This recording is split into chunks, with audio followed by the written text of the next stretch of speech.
The final piece of math that you need to be able to deal with is a quadratic type equation. An example of a standard quadratic equation can be seen over here on the left-hand side of your screen. Ax squared plus bx is equal to c. This is the general form of a quadratic equation. Now, if you take a look at this equation contains three separate variable terms. There is an x squared term, an x term, and a constant term. However, there is actually only one variable present here, which is x. Now, what this means is even though we have three separate terms here, this is a solvable system. Now, there are many ways of solving a quadratic system. However, the one that I recommend you use is the most straightforward one. It is using something here, which is boxed off, known as the quadratic equation. And the idea here is if your quadratic equation looks like this, you can use this equation directly to find the solution every single time. So what we're going to do is we're going to deal with an example of solving an equation like this. So here on the right-hand side, we have 5x squared is equal to 10x plus 2. If we want to use this tool, we need our equation to look the same as the general quadratic equation. What you'll notice here is in the general quadratic equation, all the terms are on the same side. So what we need to do is we need to make sure that all of our terms are on the same side.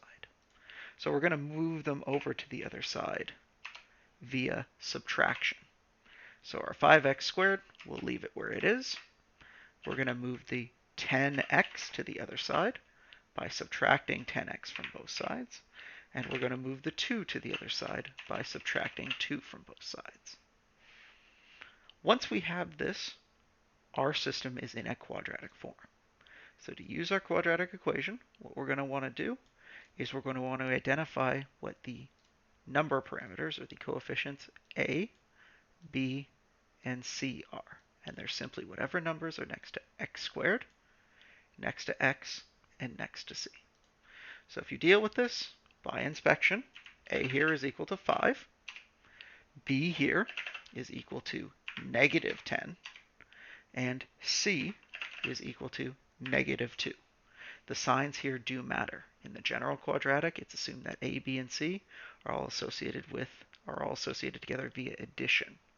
So if you have subtraction here, the ones that are subtracted are going to be negative. Now, once you have this, what we're going to do is we're going to take our quadratic formula here, and we're literally going to plug our numbers in. So we have x here on the left-hand side, and we're going to put in the b's, which are negative 10, in their places, the a's in their places, and the c's in their places. Like so. What you'll notice is I had negative b out here, negative 10, it's just positive 10, and I've plugged in all the numbers together.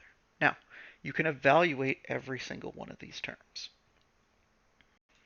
And how I would start would be just by evaluating the square root term. So you can do 10 squared minus 4 times 5 times negative 2, all under the square root.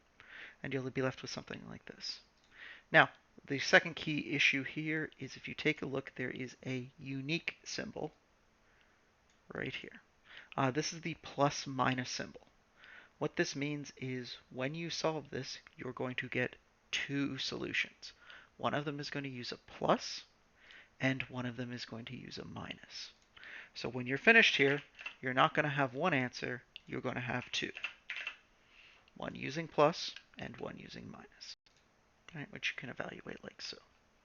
Every time you solve a quadratic, more often than not, you're going to get these two solutions. One of them is going to be relevant, one of them isn't.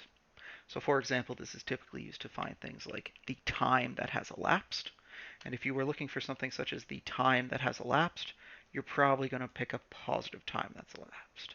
If you happen to pick this negative solution here, you're going back in time, which you assume to not be possible.